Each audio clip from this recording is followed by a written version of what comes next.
Saludos, mi nombre es Yuribel Paredes Sánchez, soy estudiante de Medicina del recinto UAS San Francisco de Macorís. Estoy cursando la materia de Laboratorio de Neumopatología con la doctora Awilda Núñez Tejada. En el día de hoy le traigo dos temas: equilibrio, ácido-base y espirometría. Antes de explicar cómo funciona, cómo se clasifica el equilibrio ácido-base, debemos de saber o tener claro ¿qué es el equilibrio ácido-base? El equilibrio ácido-base no es más que el equilibrio que tiene nuestro organismo entre las sustancias ácidas y básicas para mantener un pH constante. Cuando nuestro organismo pierde este equilibrio, podemos decir que el organismo está en un desequilibrio ácido-base. Cuando el organismo está en desequilibrio ácido-base, se producen dos factores. Produce acidosis o alcalosis. La acidosis se puede producir respiratoria o metabólica y la alcalosis puede ser respiratoria y metabólica. Antes de saber identificar si un paciente tiene acidosis o alcalosis, debemos de tener bien claro cuáles son los factores que intervienen en este proceso.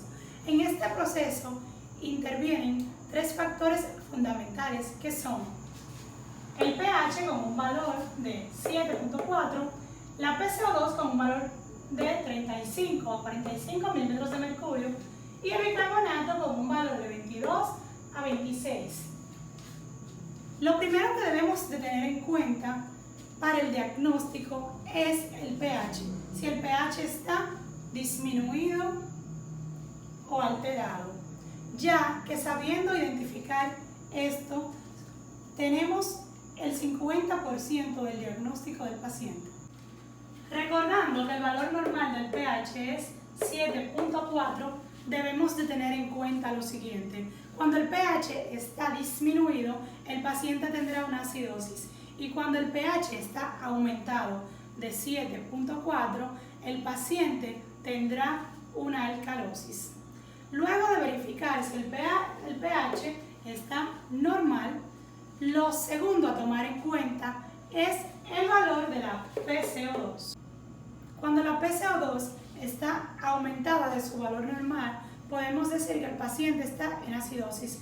Cuando la PCO2 está disminuida, el paciente entra en una alcalosis. Cuando la PCO2 está en sus valores normales, que son de 35 a 45 milímetros de mercurio, podemos decir que el problema a tener en cuenta o a buscar está en el bicarbonato. Es válido decir o recordar en este momento que la PCO2 es el componente respiratorio de la ecuación. Cuando el bicarbonato está aumentado, el paciente está en alcalosis, y cuando el bicarbonato está disminuido, el paciente entra en una acidosis. Pueden producir acidosis dos cosas: aumento de la PCO2 o la disminución del bicarbonato, mientras que la alcalosis la puede producir el aumento del bicarbonato o la disminución de la PCO2. Aquí, como pueden ver, tenemos un ejemplo donde el pH está disminuido, ya que su valor normal es 7.4 y él está en 7.1. Cuando el pH está disminuido, tenemos una acidosis. Ahora tenemos que identificar si la acidosis es respiratoria o metabólica. El bicarbonato, como vemos, está entre los valores normales, que es de 22 a 26. Entonces, seguimos con la PCO2. La PCO2 está aumentada, ya que su valor máximo es de 45 milímetros de mercurio.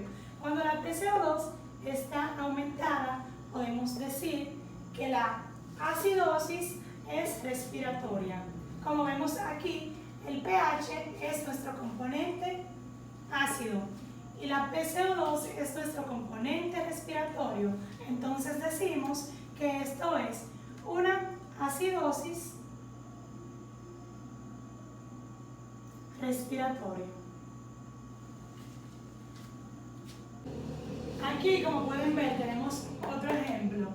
Tenemos un pH de 7.8 y como el pH normal es 7.4, este pH está aumentado. Cuando el pH está aumentado, tenemos una alcalosis.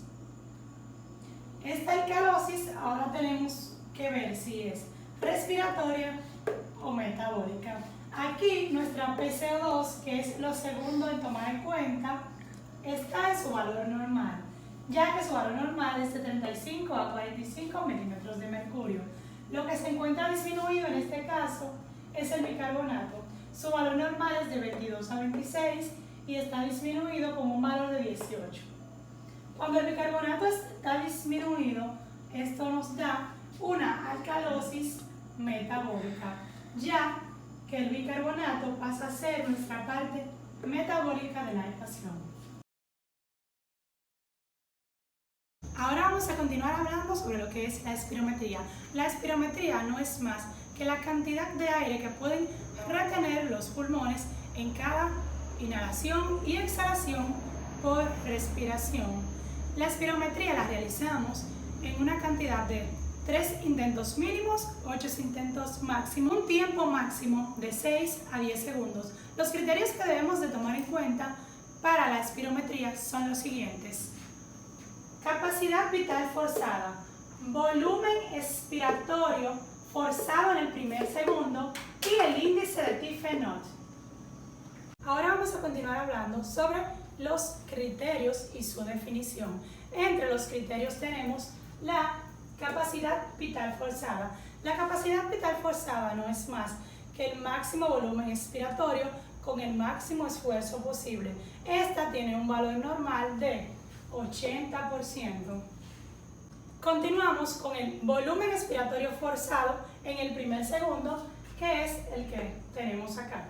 El volumen expiratorio forzado en el primer segundo no es más que el volumen de aire que se expulsa durante el primer segundo de la espirometría forzada.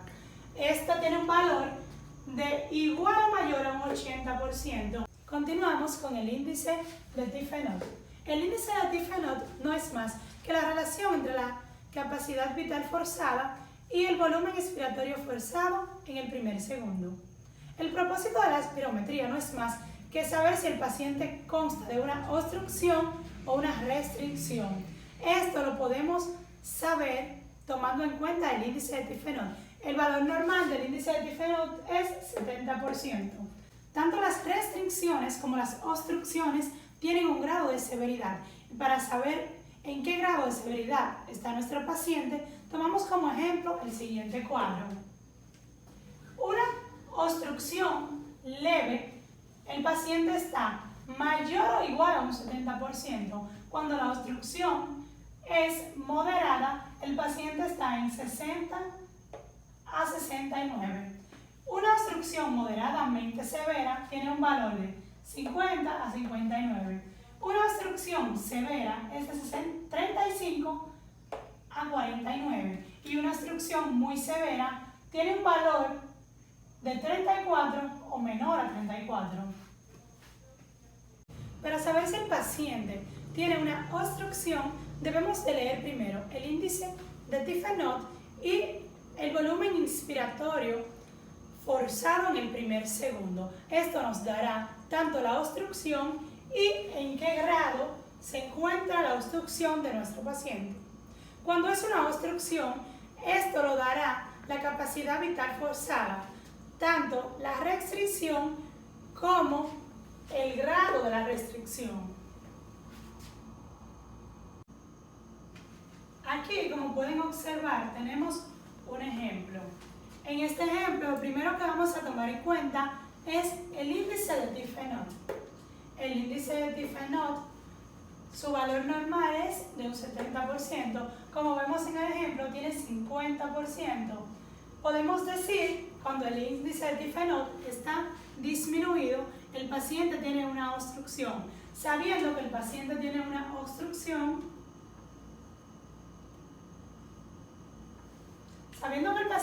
ya una obstrucción, lo siguiente que tenemos que tomar en cuenta es el volumen inspiratorio en el primer segundo. El volumen inspiratorio del primer segundo vemos que tiene un valor de 42, cuando su valor normal es mayor o igual a un 80%. Ahora con esto buscamos el grado de severidad de la obstrucción. Como vemos es un 42. Podemos decir que es una obstrucción severa, ya que la obstrucción severa va de 35 a 49 y el paciente tiene 42. Entonces el paciente tiene una obstrucción severa.